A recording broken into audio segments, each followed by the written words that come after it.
Testing.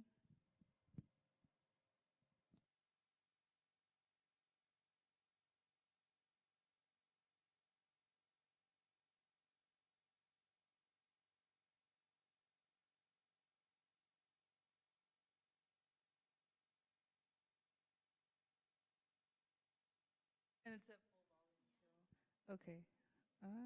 Yeah. Testing 1, 2, 3. Testing. Maybe I'll turn it up on here. I don't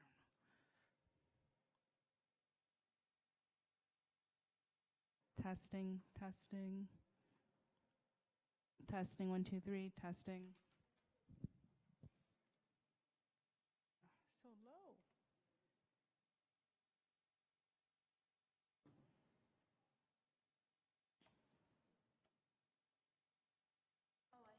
Yeah, but that's the highest on there.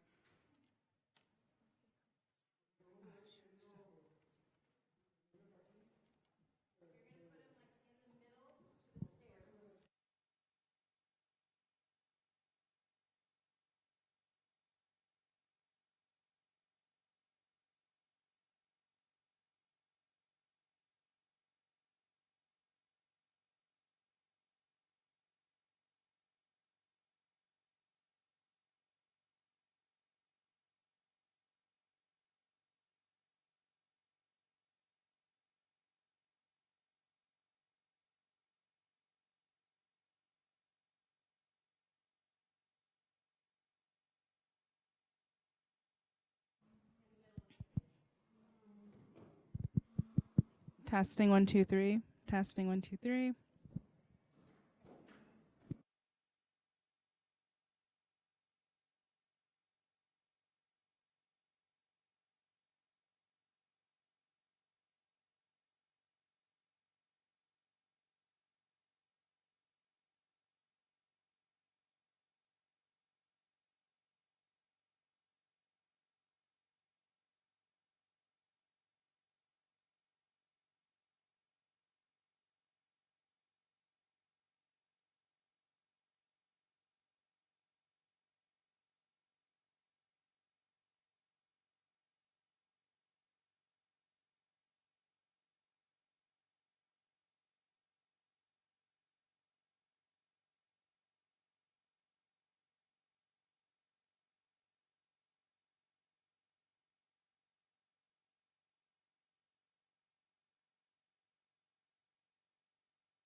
Okay, so I'm sharing with you, I'm assuming?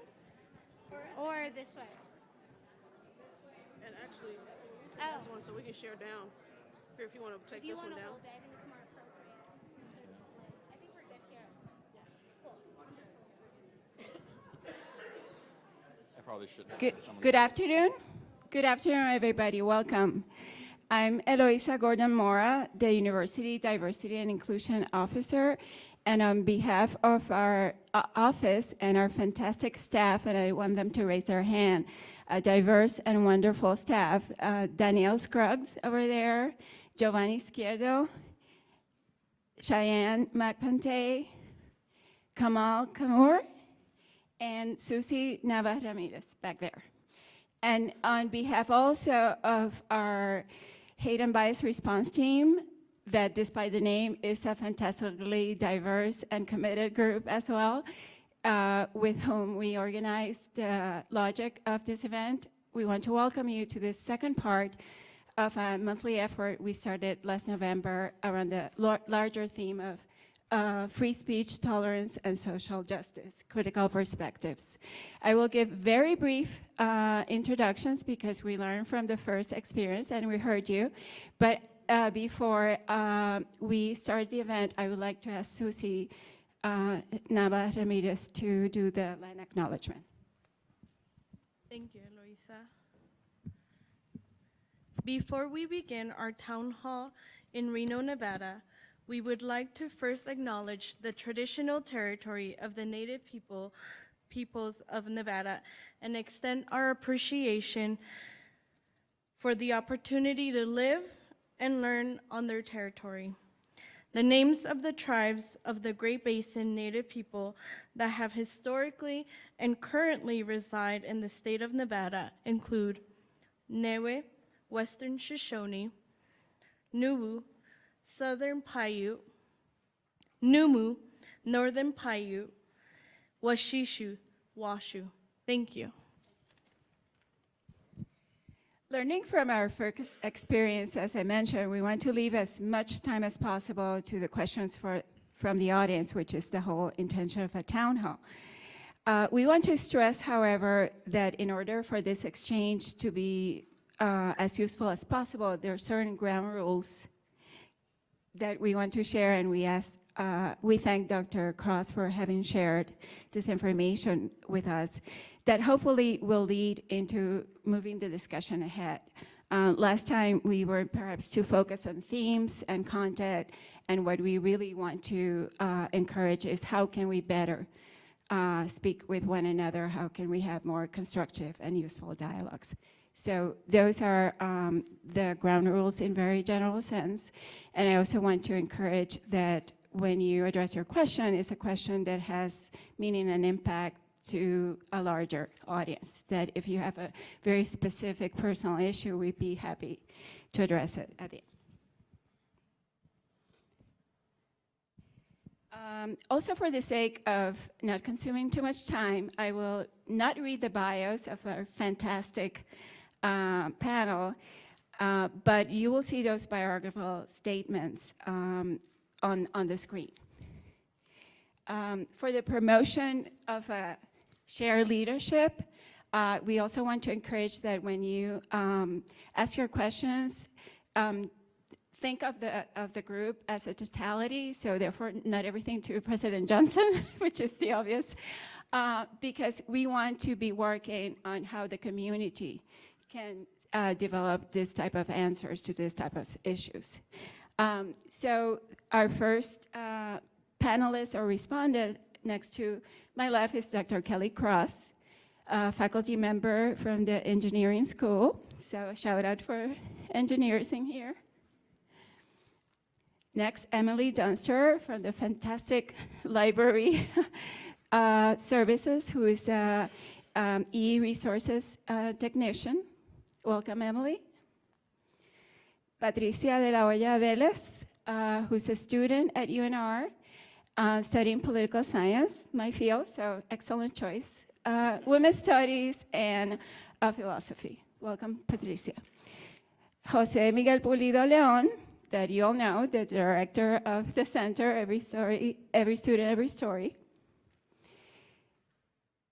Caprice Young, who I'm sure you also, many of you know, who is the Community Engagement and Outreach Coordinator of the Center for Student Engagement. And finally, somebody who maybe not all of you know is President Mark Johnson.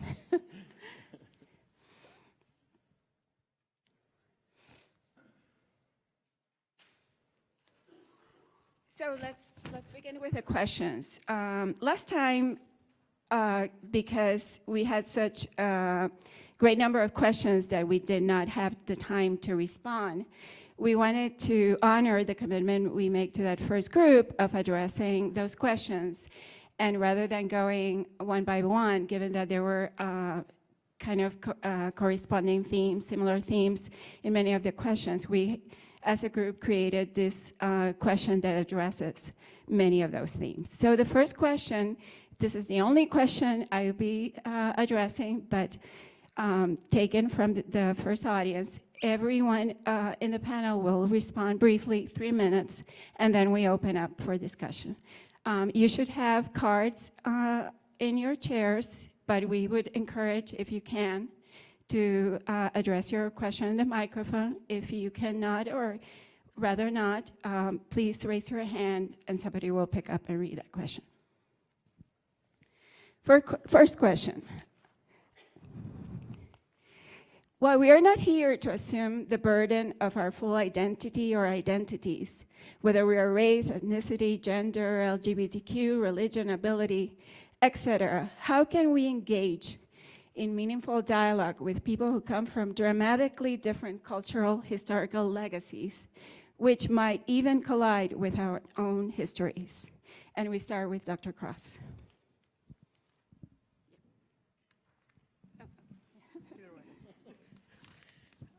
Yes. Well, thank you for having me on the panel, first of all.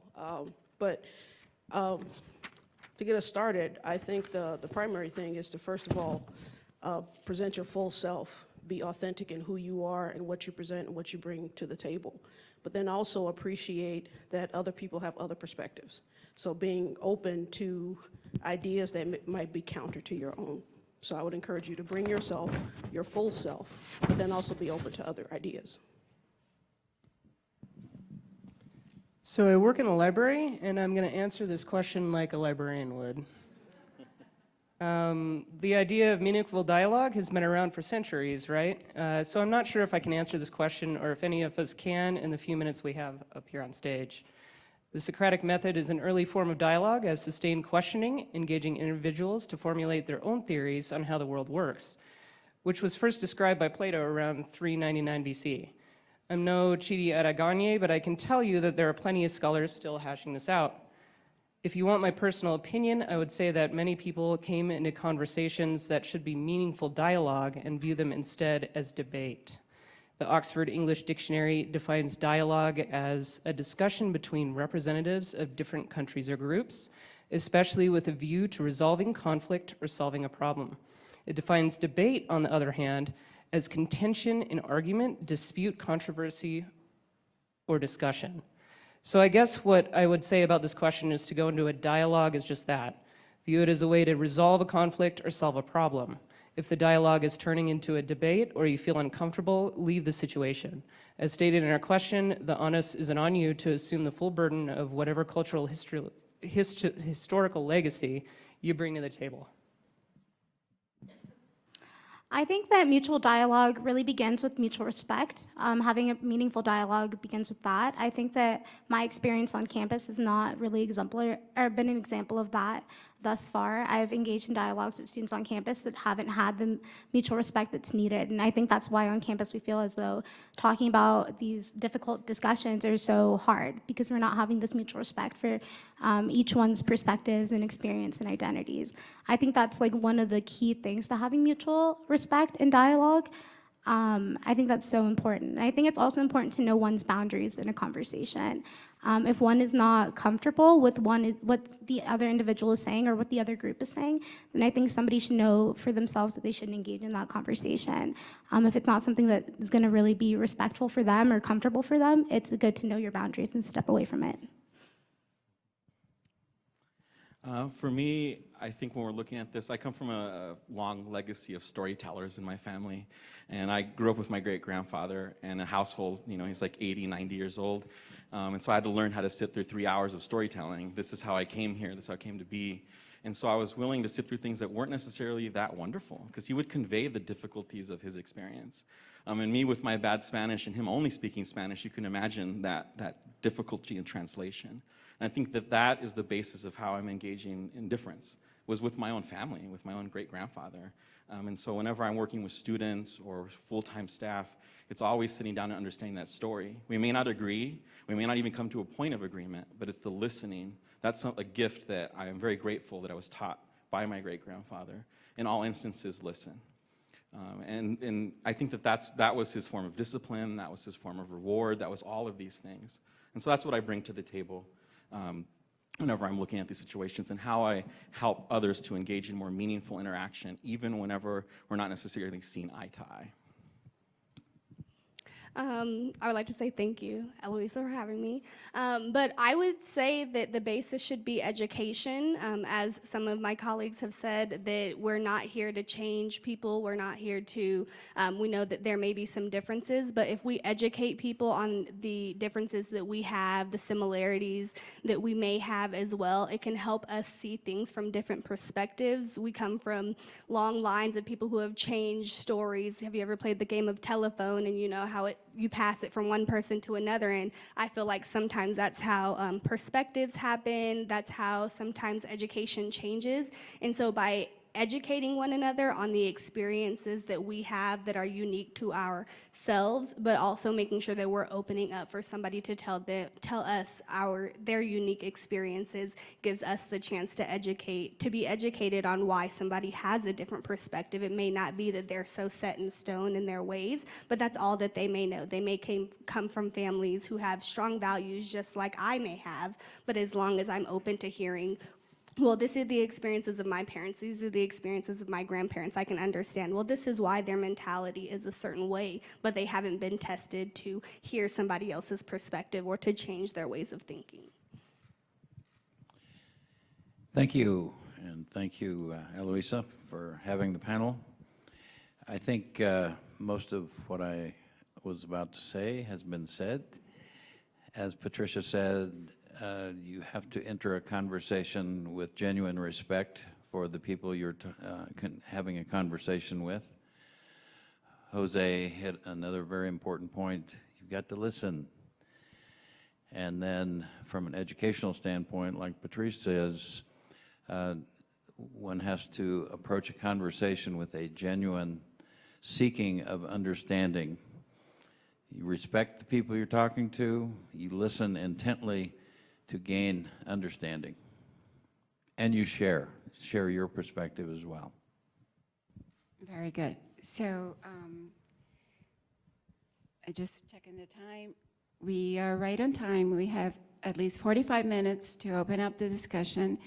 I want to remind you a comment I just made, that the format of this panel is meant to encourage shared leadership. That's why we have different representatives of different university constituencies each time around, because none of us can represent fully any one identity. This is always a partial representation, but the call is that each time around we will be incorporating other groups, other visions, other perspectives, other experiences. So with that understanding, who would be the first brave person to kick it off? And you can either use the microphone or raise your hand to have your question read. Ideally, if you want to identify who you would like the answer, and as we know, this is a unique opportunity for us to be addressing the issues that we're facing, and that we are kind of stumbling upon possible solutions. So that's what we want to encourage, how to begin to seek out those possibilities around the different events, incidents that have been happening in our campus and other campuses, in our communities.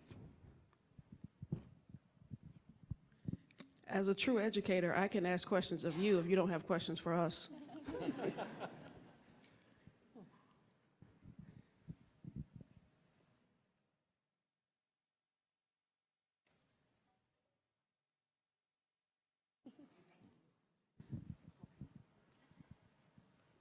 Kelly, you knew full well I would probably be one of the first ones to stand up in this space. So I'm Adam Kern. I'm in engineering education as well on campus. And so one of the conversations that happened, I think it was Monday, was a neurodiversity conversation. And one of the things that's come up on campus recently is the conversation of defaults and what are the defaults that we have. But really the question that I have for this panel and the fact that this group sits up here is, how do we shift the default so it's one of inclusion rather than one that is ignoring something or troubleshooting it once a problem arises on campus?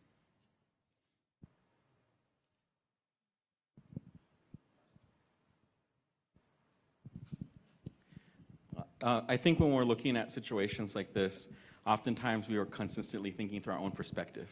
I think one of my greatest mentors, who's the same age as me, Tony Sandoval, he's the director of Multicultural Center at UCLA, he always told me you have to look through the lenses of others. And it's not going to be clear, it's going to be very fuzzy because it's not your lens, it's not your perspective. But if you're consistently thinking just through your own, it's a selfish approach, right? And the solutions we craft and start to develop will be good for us, but not good for everyone.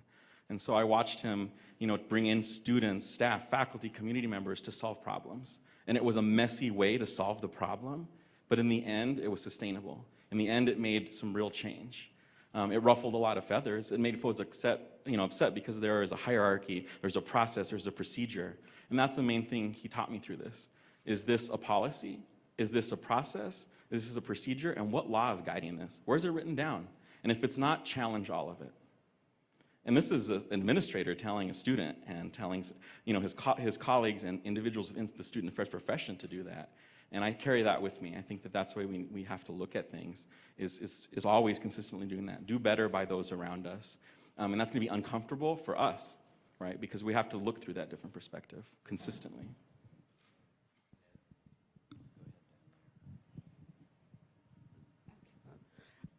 Just to add to that, in response, thank you, Dr. Kern, for your question. But I think it has to start with diversity becoming a value. And I mean as individuals, but also as an institution.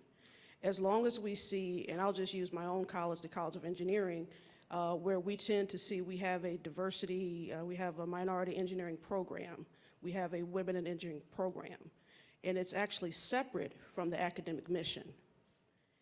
As it becomes, diversity becomes our value and something that we see as part of our academic mission, then it cannot be the default, where we're not being reactive, where we're actively thinking about in every component of the educational process when students are on this campus, where is the diversity and inclusion and equity, where is that in that experience? I would just add that at the 40th anniversary of the medical school, which was more than 10 years ago, we had a speaker who said something that stuck with me for all these 10 or 11 years. Dr. Atul Gawande, who has been on TV since then, said, the real root of medicine is understanding your patients. And rather than just looking at your watch and making 10-minute appointments, listen to your patients, and then you don't get into default and ignoring things. Listen to your patients, and you will not only know that they've got a cough, but they also have family problems and other things that cause them to have had this medical symptom. So we're right back to where we were, Jose. Listen and seek to understand. And then you won't ignore, then you act.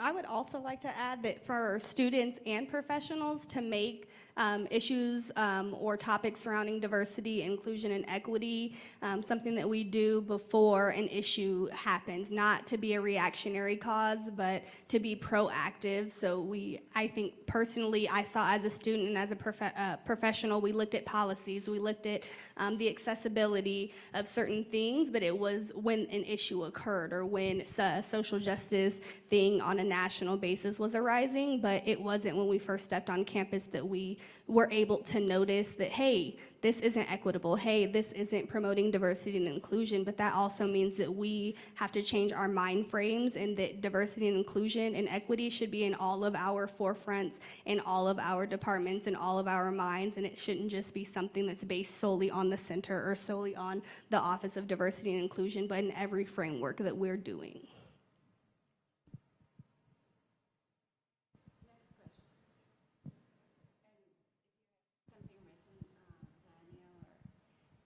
Kamal can pick it up, Susie.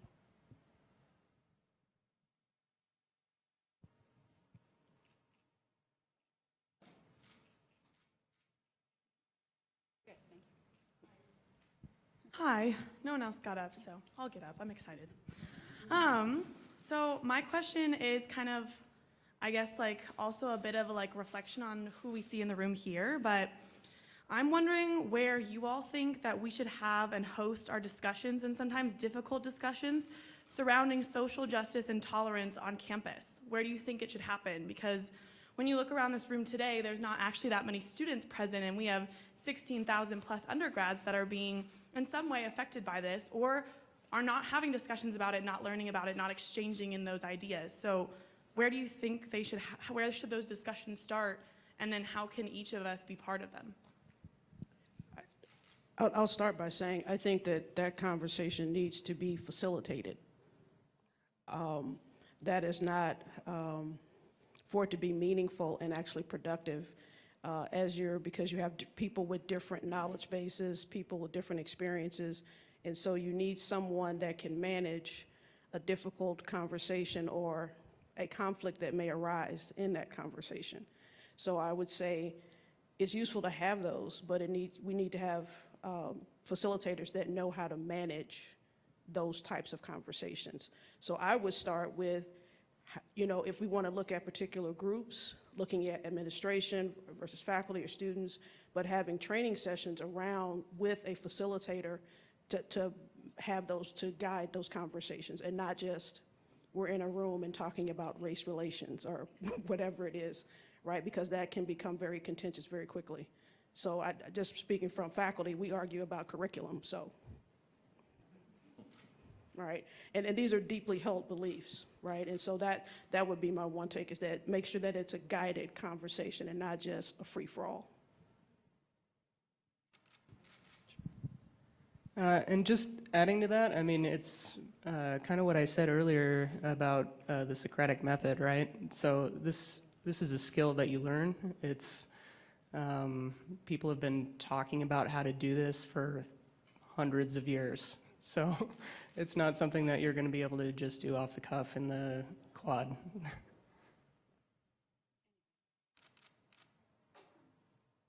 I don't know if it's a matter of where we have these discussions, but the culture that we have these discussions in.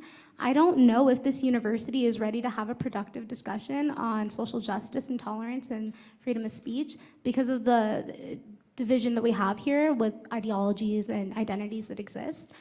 I think it's a matter of that. I think once we try to figure out how to shift the culture that way, then we can start to figure out where to have these discussions, how to best facilitate these discussions, as you said, which I think is crucial. But I don't know if we're in a place right now to do that. I think that a lot of people that are marginalized on campus, and I can only speak for myself, but when something happens, like with white supremacy on campus, a lot of us are saying, oh, another white supremacist act. It's not anything new. And so I question, why is it worth talking about it if nothing is going to change by having this conversation? I think both of those are crucial in order to make people want to engage in these conversations.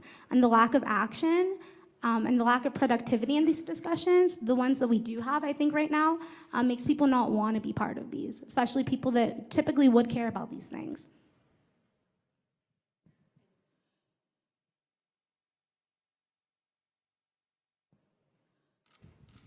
Maybe to open up the discussion, and you can be sources of questions, but also answers. Last semester, we had all this influx of events, and a common commentary was that there was a reactionary standpoint to the events.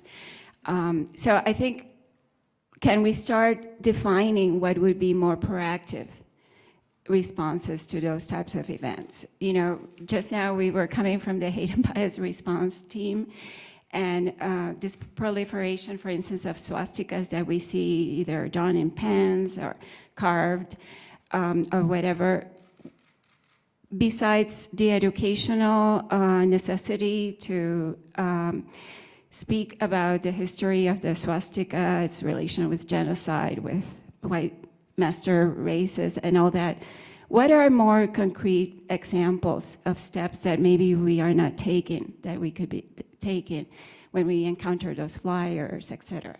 Because part of what we want to do with the hate and bias response team is precisely to be a more robust educational source of empowerment and response for all of us. So any thoughts from the audience, from the public, from the panelists?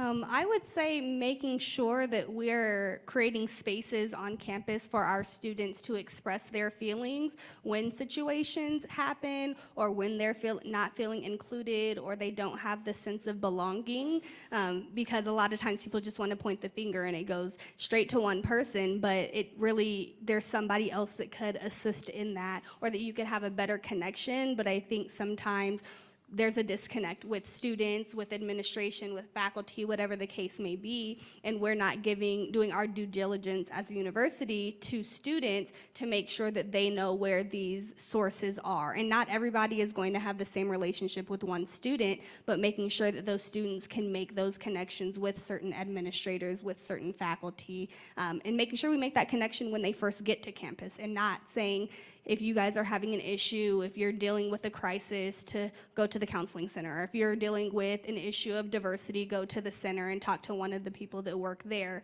but making sure that we're making connections when they first come to campus. That way those connections can be long-standing.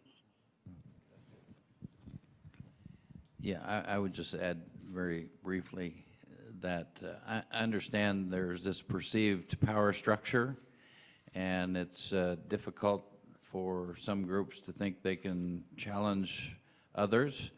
But I can tell you that the administrators that I work with every day are all about student success, and we want to hear from you.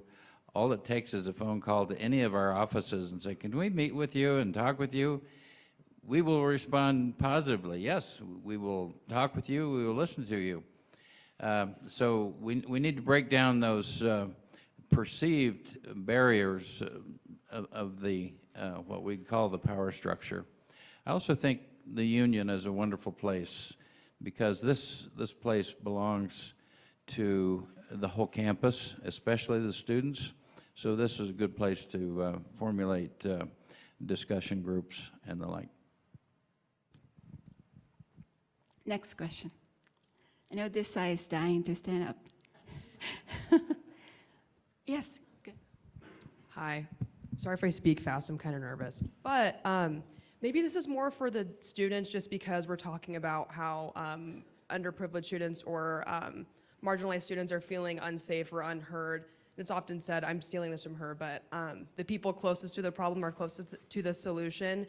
And though, like you said earlier, it's easy just to say like, oh, go to this center, we have great, fabulous resources. I was an orientation guide, so I know all the fabulous things that are accessible. But how do we, as like a student body, empower and mobilize students to feel included? And then maybe an administrative question as well. How are we including those voices in the process? And I don't know, I probably should show up to more things like this. But just with policies that directly affect students, are their voices being heard? Are there focus groups being done to just kind of understand their opinion with a non-biased space? And then, I don't know, politics can be conflated in the nature of the beast, but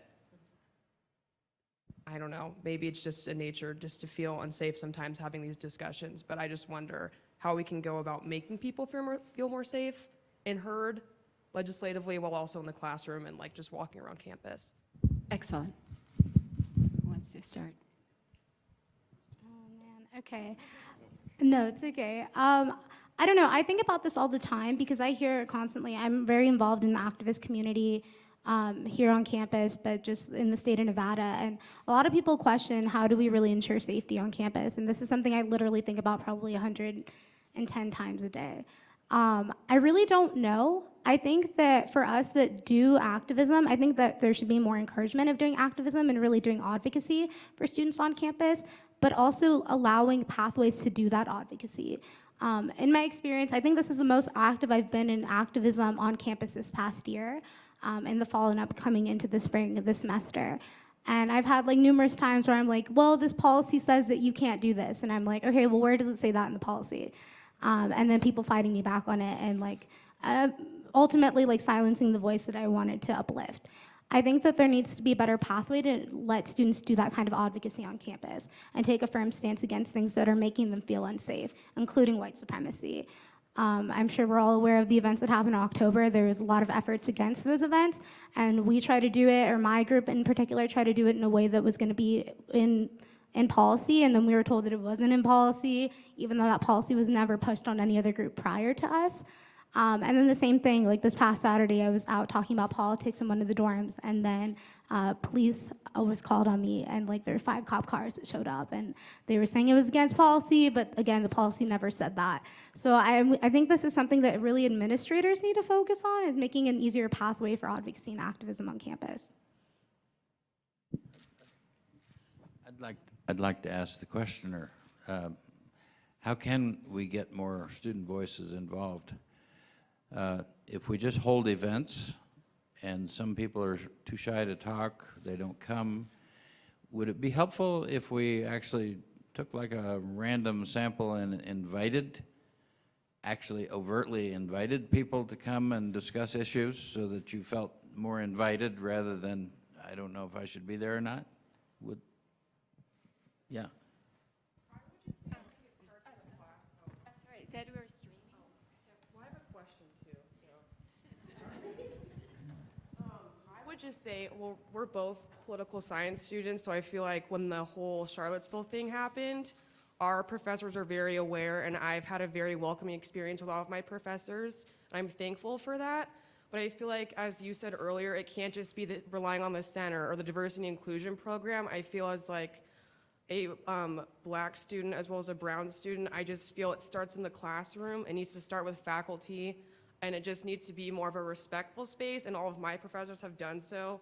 Maybe not all of them, but I've always felt safe in a classroom, especially when that event happened. That student was in my class, and immediately we just talked about it.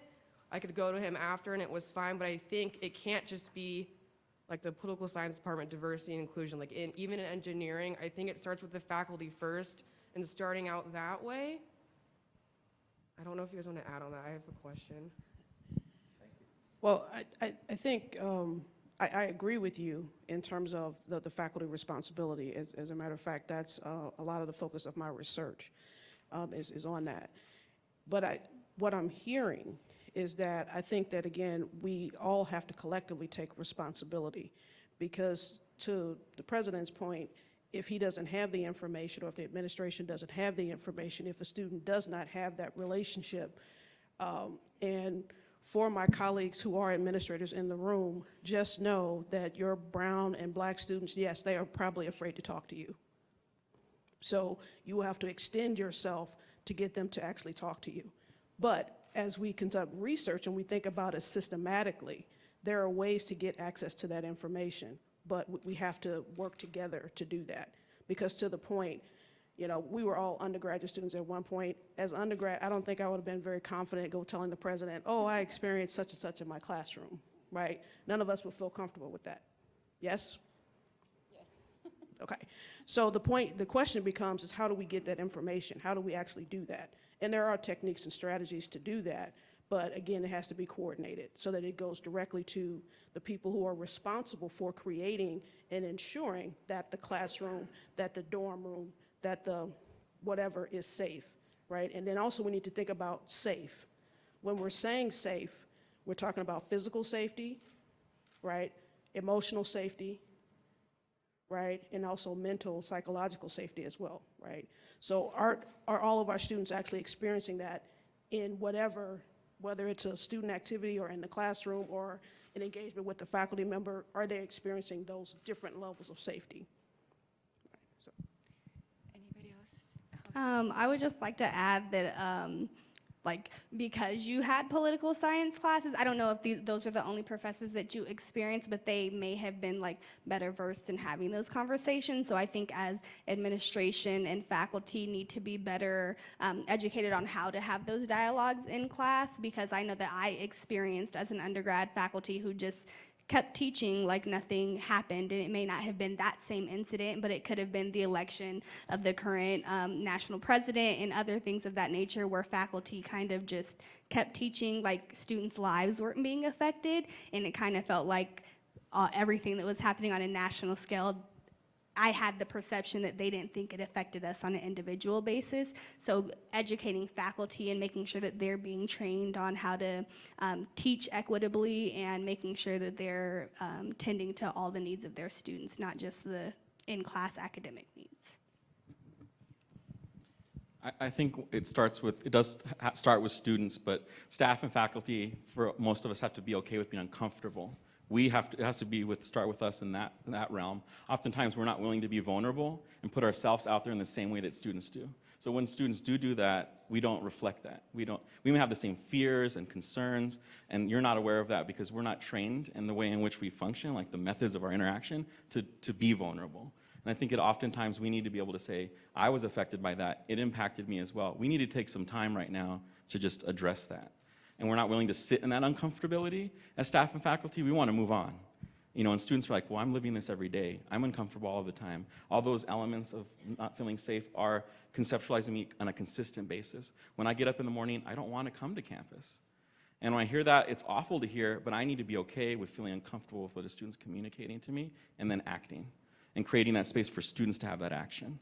And oftentimes when you teach advocacy and activism to students and methods of it, the first person, the first people, the first offices they practice it on are those that taught them those things. So we have to be okay when students start pushing back on us. If Patricia tells me, Jose, I don't like the way the center is approaching that solution, and I don't like it at all, fundamentally, I think you should stop doing it. I have to listen, I have to stop, not get defensive, and be okay with that uncomfortability of that listening portion. And oftentimes we do not do that. We still keep down the course. We still keep what we're doing because it's been proven. The data says, well, the data is what our students are communicating to us. So we need to listen a little better in those ways. No, you had a question, and then over here. This is more of am I talking into it well enough? Okay. Sorry, I'm like nervous. But this is more of a First Amendment question, because I understand when that incident happened, that student has a right to do that. They have a right to express themselves. And I understand we're a public university, and I looked into this thoroughly when this happened. So I understand at some point the university's hands are tied insofar as how much they can do to address the situation without infringing upon that student's First Amendment rights. And I know it gets, I'm going to say, sticky with social justice perspectives. And I liked what you mentioned earlier in terms of incidences like that happening. For me, it felt reactionary and like, oh, sorry. But then again, I understand as that student has every right to do that. And it's unfortunate. I understand there's a lot of programming. And this is more so for the hate and bias response team. I don't know if they're up here, if they can answer it, but I'm wondering what's being done to make sure that it's being included, embedded in everyday policy and on the floor to make sure if something like that happens again, it probably will. What's being done to ensure that that student's rights are being protected, but also making sure that when you're saying we're sorry that happened, but they have a right to do that, it just feels like I'm not being protected. But does that make sense? I understand. And it comes off as bias, so I'm wondering from the bias and hate response team, what's being done to make the response better? I'll sit down. Well, we have some members here, including me. But Jose, if you want to, I can add something. What is being done on the team? I feel like I just spoke. But the important part is demonstrating to you that there are actions in connection to these things that happen on campus. We've done a poor job at communicating what we've done. And also, we've done a poor job at communicating when things have to be confidential because of the law. And I think that we have to do better by you as students in communicating that. Because oftentimes we've done something, and we're all in a room talking to each other. It doesn't matter that we all know. You need to know as students that some action has been taken on whatever is happening on campus, and how are we going to address this again? I think oftentimes we're here for a longer period of time, typically, right, 10 years. So we're like, we've experienced this before. This may be the first time you as a student is experiencing this. And again, looking through another person's lens, we have to stop and think, this is how we need to address it. Yes, we are going to address this again. Yes, we are at this point again, and it's difficult for us to deal with, but imagine how difficult it is for all of you. And so I think that's something, as a team, we're going to start reporting better. We're creating a new reporting method so that you can see. We're going to better outline why something is confidential, because it may breach a legal investigation and we can't communicate that to you. We need to say that. We're not saying that. There was an instance, I think, whenever a student was saying, this office never did anything on this issue, in terms of suspending students. Well, the reality was that office doesn't suspend students. And instead of saying that, we said, yes, that's true. That office has never suspended students. So in students' minds, we've never done anything to address serious issues, whether on sexual assault or racism. We could have said, actually, another office dealt with it, and this is what happened. That's a completely different way to communicate. And we have to be okay with allowing that communication to go out. And I think that's part of the changes we're making, is communicating better, actually communicating action, and then saying that it's in progress. We have this question, but just to add, and we have here many members of the team, because one goal that was established is that we have critical representation of different sectors, and different sectors that can impact possible responses. So we have the police, we have the dean of students, we have ASUN, GSA, classified staff that many times gets forgotten, but can be equally impacted. And just today in the meeting, we were realizing a lot of these issues have to do, immediate response at least could come from facilities, because something that was drawn, something that was carved, so how to integrate. So it's greatly, as Jose is saying, a matter of better understanding from very different but mutually supporting visions, how to move ahead. Your question. Hi, Taylor Dupree, doctoral candidate in counselor education. What I really want to say isn't so much a question as it is a perspective from a student. And I think that it's around messaging. And I think one of the issues that we have as students is that we get these emails when these things happen that say, we condemn this, we don't support this, but then you turn around and you allow people like Charlie Kirk to come on campus. And I understand that's under the guise of free speech, but at what point do you draw the line? And the same thing with, I want to say it was, I don't know if they were a church group or a traveling van, I don't know who they were, but they were on campus and they were speaking against LGBTQIA people. So again, where do we draw that line? And I think it's just those messages that are very contradictory of every time something happens, we condemn it, but then we allow these other things to go on. Free speech is the most difficult freedom that we have to live with. It's nice to be able to say anything we want, but it means everybody else gets to say about anything they want. So as a four-year institution, we have the opportunity to hear many different messages. So legally, we can say, we can control the time and place and manner of the speech. So we don't have to hear this in somebody's classroom. We cannot control the content of the message. So this is the educational opportunity. The educational opportunity is to figure out, if you have these people that I don't like to hear it. I remember I had two students one day, same day, write me and say, there's this guy in front of the union showing horrible post-abortion pictures and talking against LGBT people. So I said, well, can't you remove them from campus? And my response was, no, I cannot remove them from campus. They are in a place, an open public space. So this is the time to choose. Do you avoid that place by walking through the library instead of in front of it? Do you choose to go by and ignore? Do you choose to confront and have a conversation with this individual to understand where they're coming from, and you can tell them where you're coming from? The same way with Charlie Kirk. We had a student group invite Charlie Kirk to campus, and student groups can invite people. So we can hear the message. We did control the time and place. He was in the union at a particular time. And so it's an opportunity, actually, for us to hear different voices. It's our opportunity to confront and challenge those voices, try to understand the premises, the data, and challenge those voices. So it's an educational opportunity.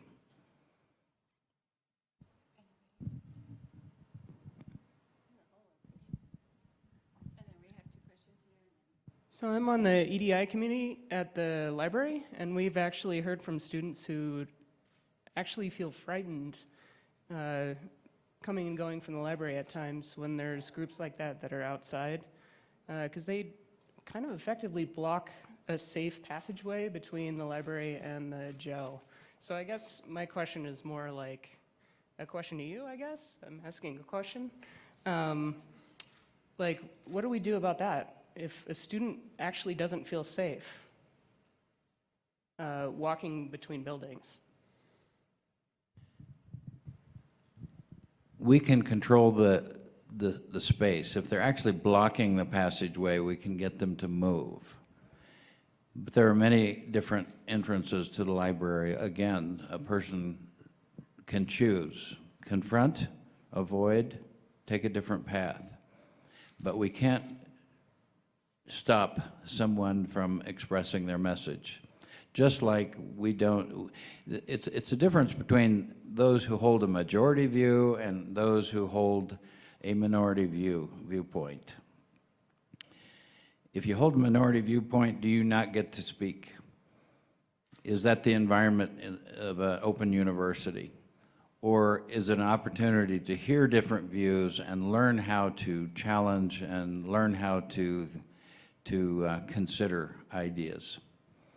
But clearly, if somebody is actually blocking a way, we will call Eric and ask them to let them, not allow them to block the way. But we cannot control the message.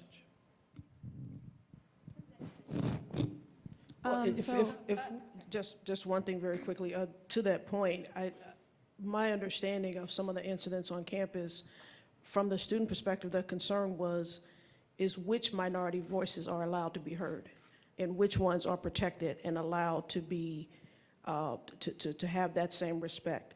So I think that collectively we have to ensure that all the minority voices that want to be heard have that same protection and opportunity to be heard.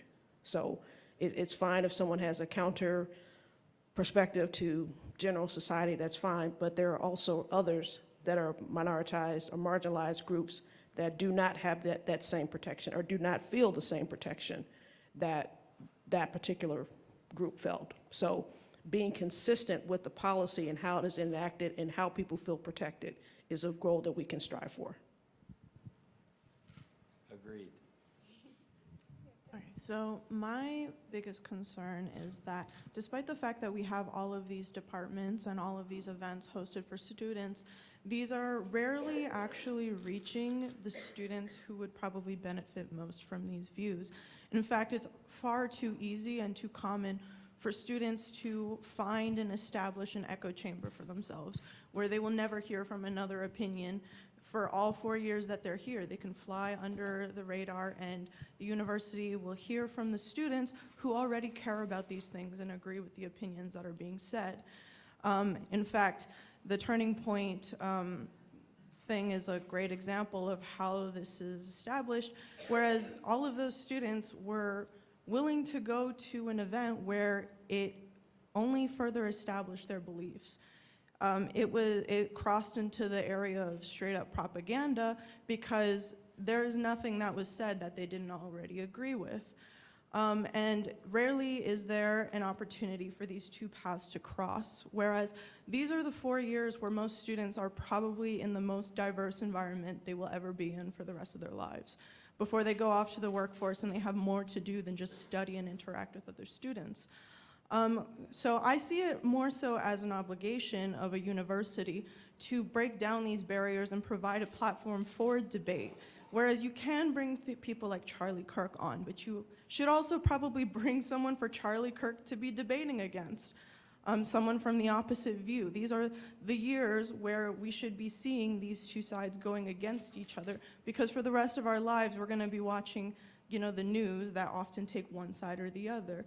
And so my kind of question is like, what does the university kind of see itself doing to break down these echo chambers? Because yes, freedom of speech is important and both sides should be able to, you know, express their views and do all these things, but also there should be a platform for them to actually go head to head. So it's not just an endless, you know, for lack of a better term, you know, circle jerk, you know, which is just basically like, you know, it's an echo chamber. I completely hear what you're saying, and I think two things is that students have to be willing to engage in these conversations. As you mentioned, there are students, faculty, community, people who are very much invested in their values and they see no desire to change them. Therefore, they are not going to come to conversations to be tested unless they want to have an argument. At the same time, I think that as a university, we can do better at advertising opportunities, because there are opportunities out there for students, faculty, staff to engage in these conversations, like the Wolfpack Howls that are hosted between the Communications Department and the Center for Student Engagement, where we give students the opportunity to have conversations on what we call these wicked problems, where there are probably people coming from various viewpoints, from various extremities, so that we can have some deliberative dialogues about these things and not debates, but making sure that we're all hearing each other's sides and maybe taking something away from it on how we can make an adjustment to these issues. But if students, if us as faculty, administrators aren't willing to see different viewpoints or wanting to change our viewpoints, we can't force anybody to go. So I think personally it's an issue that I kind of am teetering on, is that yes, there are some people, as you see, probably some familiar faces here that come to these things all the time because they are invested, but the people that you don't see, they're here because sometimes they choose not to be here. And yes, we can do better at marketing, but we can't force anybody to be into a space that's going to have their views challenges if they're okay with setting in the ways that they are.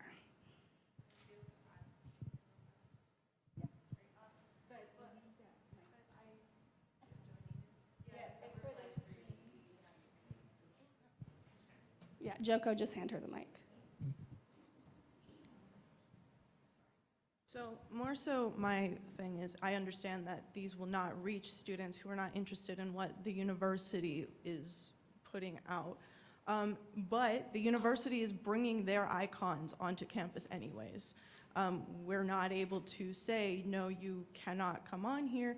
So they are coming on here anyways, and people are more likely to listen to their icons, the people they view as authorities, so put their authorities against authorities from the other side. In which case, you know, you're probably not going to get them to sit down and talk calmly. It's very unlikely, they're not interested in that. But right now, there is kind of a culture of like Schadenfreude, which is just like everyone wants to see the other side get destroyed. Whereas if you can get two icons from both sides and put them together and tell them this is not about destroying the other side, try and have a conversation or whatever, you're going to get people to come. They're interested in seeing these things. And your marketing is going to reach a wider range of people because, you know, they were more like Turning Point reached a completely different side of the university, a side that probably never comes to things like this. And that's the kind of people you want to be reaching. I'd definitely love to see like a Charlie Kirk versus like Hassan Piker or something kind of debate. Like we've seen that at Politicon before. I think the problem is these icons that you're referring to, like Charlie Kirk, aren't interested in having a productive conversation to begin with. Like if you've seen any of the debates that Charlie Kirk has like taken involvement in, he's just spewing his typical conservative talking points and not engaging in any productive conversation. I think even if we put these two icons together, if we were to really push for that here at the university, I still don't think it would be productive based on these icons and the way that they present themselves. I mean, I think that Turning Point brought Charlie Kirk here not to have a conversation, not to really uplift their message, but to intimidate people that really are scared by their message and feel threatened by racism and white supremacy that I feel as though they uphold. I don't think it's about having a productive conversations between these two icons. I don't think that's why they brought Charlie Kirk here. So first, before I ask this question, let me emphasize, I'm not trying to provoke any reaction. I'm genuinely curious as to what the responses will be, not just from the panel, but from anyone in the audience. And this also isn't a legal question. I agree with President Johnson's answer on free speech as someone who cares very much about the First Amendment. My question is about acceptability and how we separate speech that we, not legally, but just we as people, what speech should be condemned and what speech should be accepted. I disagree with Charlie Kirk on most of his policy positions. I'm center-left. Universal healthcare, raising the minimum wage, policies like that, those are policies I genuinely agree with. But I don't think that Charlie Kirk should be lumped in with someone like Peter Yatnovic. I don't believe that we should be lumping all conservatives into one specific group or another. And let me be clear, if anyone disagrees, I completely respect and I want to have these conversations. I want to listen to people. But I just want to make sure that we're not shutting down the other side of the aisle. In my case, I don't want to be a progressive who shuts down conservative viewpoints, because I do think we need to be willing to have those conversations. And I don't think all conservatives should be viewed as racist. I don't think that's the way to go about things. I promise I'm not trying to provoke any reaction. I'm concerned. I want to be sure that their voices are still being heard. I would agree with you, but as sort of this discussion that we're having now, it's who will actually be willing to engage in that to where they will actually be able to hear, because to your point, no, we can't lump all of any group and say that all of this are, but the challenge does become, if it is going to be a meaningful dialogue where people can actually hear, people have to at least be open.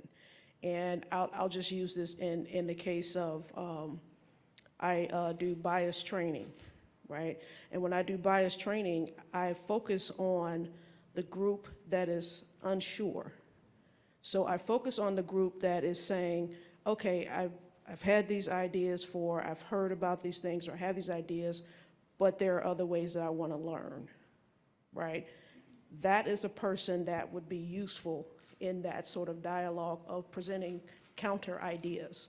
But the people who are very much on, I hate everybody else and everybody else is beneath me, it's really difficult to have a meaningful conversation around that when you're questioning whether or not the person you're debating is human, right? That's a difficult conversation to have. So to your point, we need more voices like your own that help us to see the nuance, right? That help us see that not all conservatives are racist. Now, there are some conservatives that are racist, but not all of them are.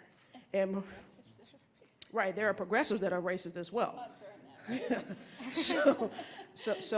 then the other part to that is that I don't think we need to focus, to move the conversation forward, as so much of labeling people as they are racist. I'm more concerned about your behavior and what are you doing? What is the policy? How is your interaction? I'm more concerned about that. Whether you identify yourself as a racist or not, I'm more concerned about what are you actually doing. So behaviors we can address, right? But how people view themselves and that kind of thing, that becomes a really hard conversation. As someone who's been involved in community organizing, to Dr. Cross's point, that's the population we're trying to engage. Whenever I'm going out there and working with communities, I'm going to have desperate ideas and viewpoints on different issues. I worked for a long time with the American Indian community in the city of Los Angeles, and that's a very diverse community. It's one of the largest Native populations in the country, people from all different tribal backgrounds, evangelical Christians. We had a trans Native support group that we had to work with. And whenever I started my work, people told me, you're never going to get certain groups in the room or to the table. I took that as a challenge. I didn't take that as it's not going to happen. Because some of our major support happened from the Native evangelical churches in the city of LA. And so one of the things that I had to work on was creating this space, opening the space. and being able to bring together our AIDS Project Los Angeles Trans-Native Support Group with our evangelical Christian. So we started to find these touch points.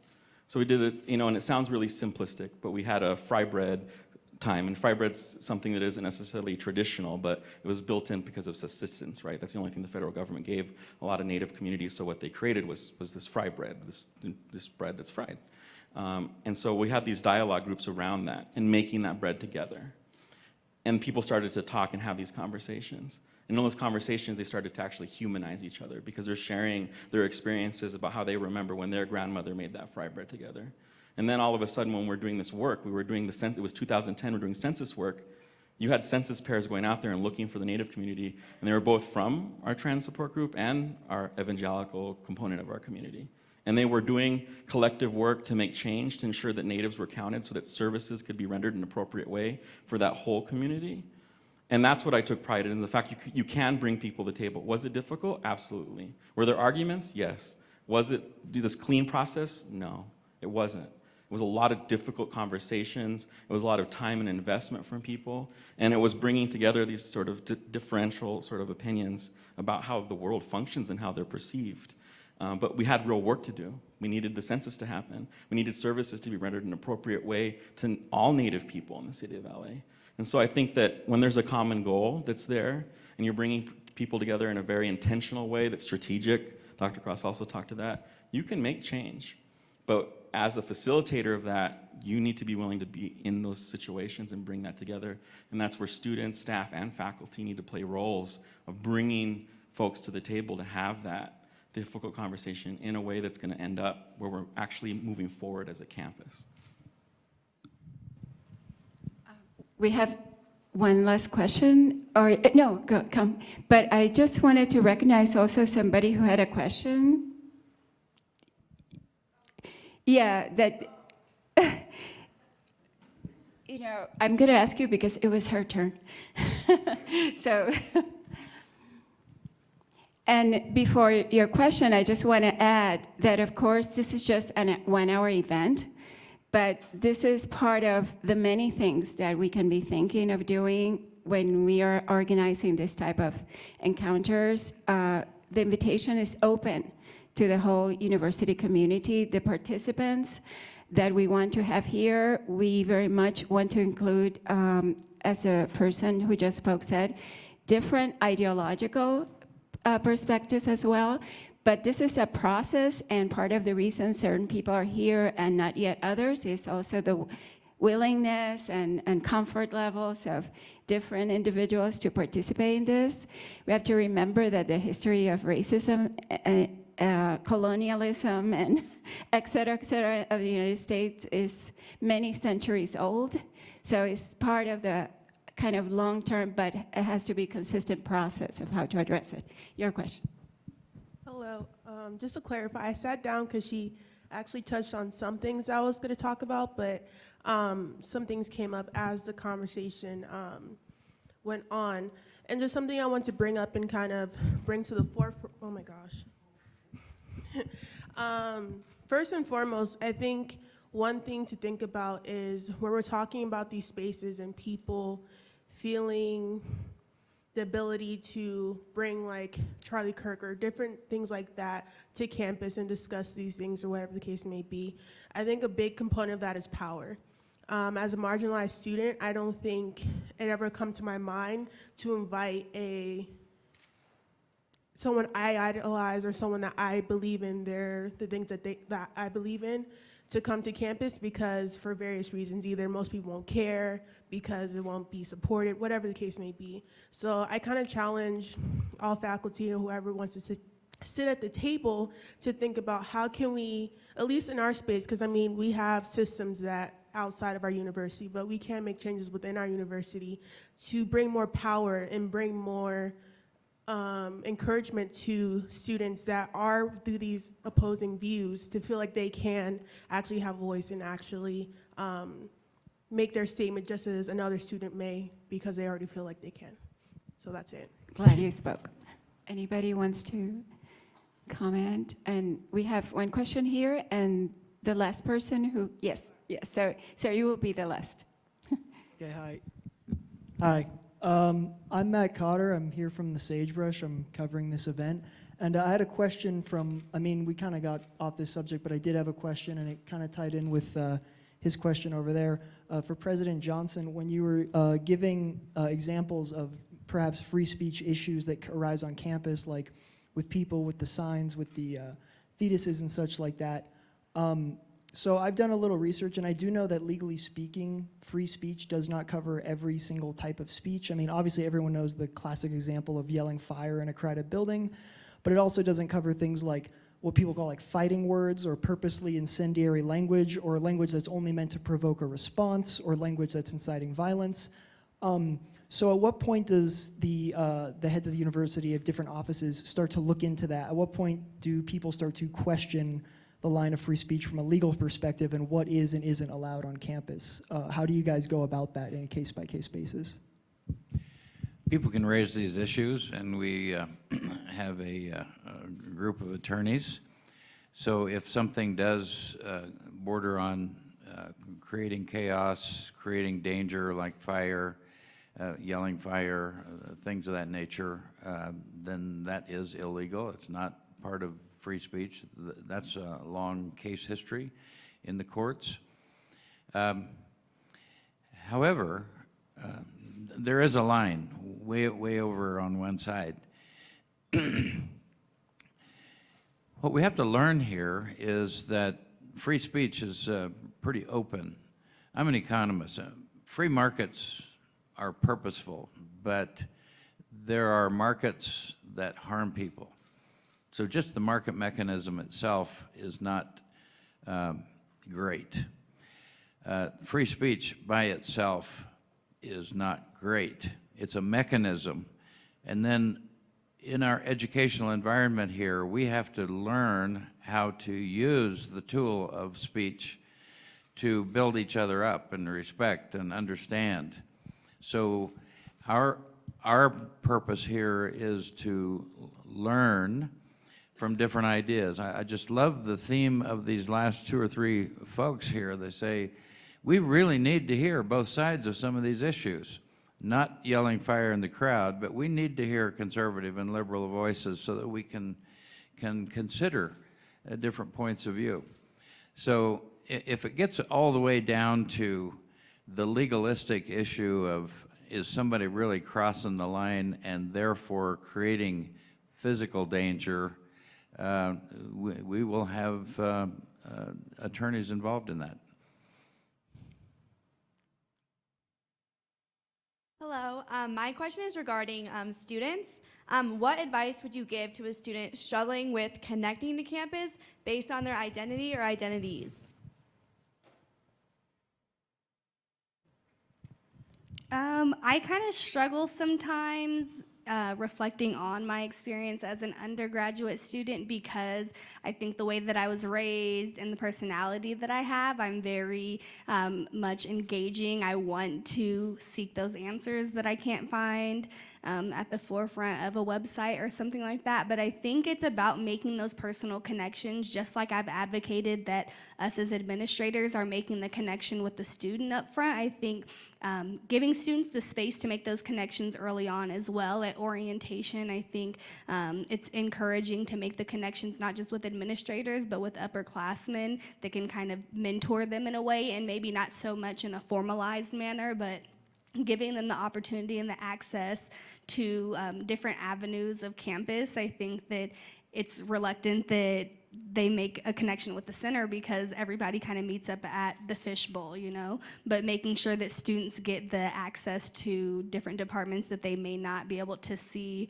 just because they're in the Joe. So just making things more visible, but also encouraging students and giving students the opportunity to get engaged on different things on campus. I know Club Fair is a great opportunity, but what about the student who doesn't do well in big spaces? You know, how do we make opportunities for that student to still know about different clubs when they have a lot of anxiety going where there's a big crowd of people or different things like that? So making sure that students who are creating events for students are also thinking about the students that aren't being represented too. I feel like I had a really difficult time and still have a difficult time feeling belonged or welcomed on this campus. I remember like my first day at the university, this is my third year of school at this university. I was like the only brown person in my political science class, and I was like completely shocked because I came from a very diverse background. I grew up in Las Vegas, in East Las Vegas, and so I was so shocked. And as time progressed, like racial like slurs were said to me, things that were insensitive were said to me based on like the identities that I hold. And so I really questioned whether the university was something that I belonged here, that I really even wanted to stay here. And I think that something that really helped me is kind of like what you said, is finding spaces on campus that are really welcoming. Like I'm the president of Latino Student Advisory Board, so being among other Latinx students is really important for me. Also finding people that you do agree with and can use as safe spaces on campus. I take part in a lot of student organizations on campus, but also just being part of a different group of people that you would normally to help you adjust, I think is really important. Being part of the Young Democratic Socialists really helped me. Starting the Young Feminists and all these other clubs that I'm part of has really helped, but it's still a challenge. I think that this is something that's really going to be an ongoing thing for a lot of students that are of marginalized identities. I would also like to add that if, like, as a student, I was empowered to create something that I wish was there when I was a student. And so, like, if there's students out there who don't feel comfortable, but they're like, this is what I wish I had so that I could have felt comfortable, find that faculty member, find that administrator, find that staff that you are comfortable with to help, so that they can help you use your voice to create something for the next student, because you're not the only one that's feeling secluded. You're not the only one that's feeling like maybe this is my last semester here. You can do something so that other students feel included when they get here as well. Yeah, and I think that also kind of goes back to making sure we have representation with faculty administration. Because like I didn't know what the center was my whole first year of school here, and then when I found it my second year, it made things a lot better. Having people like Arceli and so on and so forth to make me feel connected and welcomed here is important. Any last words from our panel respondents before we close? I would just say, I love that we're ending on that note, that remembering that we are an institution of higher learning. And what does that mean in society? So as these students, I was so encouraged by the one student that had an idea. I thought she should work with your office to create this debate that she wants to see. And the question, and I appreciate the other young man's, his question about free speech. I think that here at this institution, you have the right to pursue that, to challenge what is our current understanding of free speech, and does it need to change? Does it need to be updated, right? And this is the place where you're supposed to be doing that, right? So, and collectively, we can all start to evaluate, well, where do I sit on this issue? Why do I sit where I sit on this issue? What can I learn from someone that is different from myself about this issue, right? Because we're all still learning, yes? Very good, and I will talk to you. Part of actually what I want to mention is, again, reinforcing the theme that these monthly encounters are meant to continue to invite new speakers, continue to invite new possible respondents. Emily, for instance, we just met, but I had heard from her. Many of the people here, I'm new to the institution, I'm meeting because of the connections to other situations. So the open invitation is not only for you to participate in this monthly encounters as audience, but please to let us know of possible respondents. That's why we're rotating each month, and very much concerned in what you were saying, not simply identity matters of group identities, but also mental, intellectual identities around ideologies, etc. So I want to ask you to please give a very warm applause to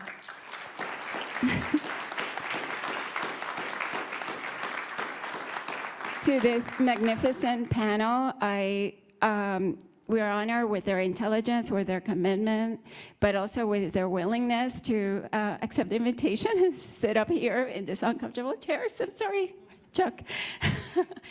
And thank you for being here. That is the other important part. So good afternoon.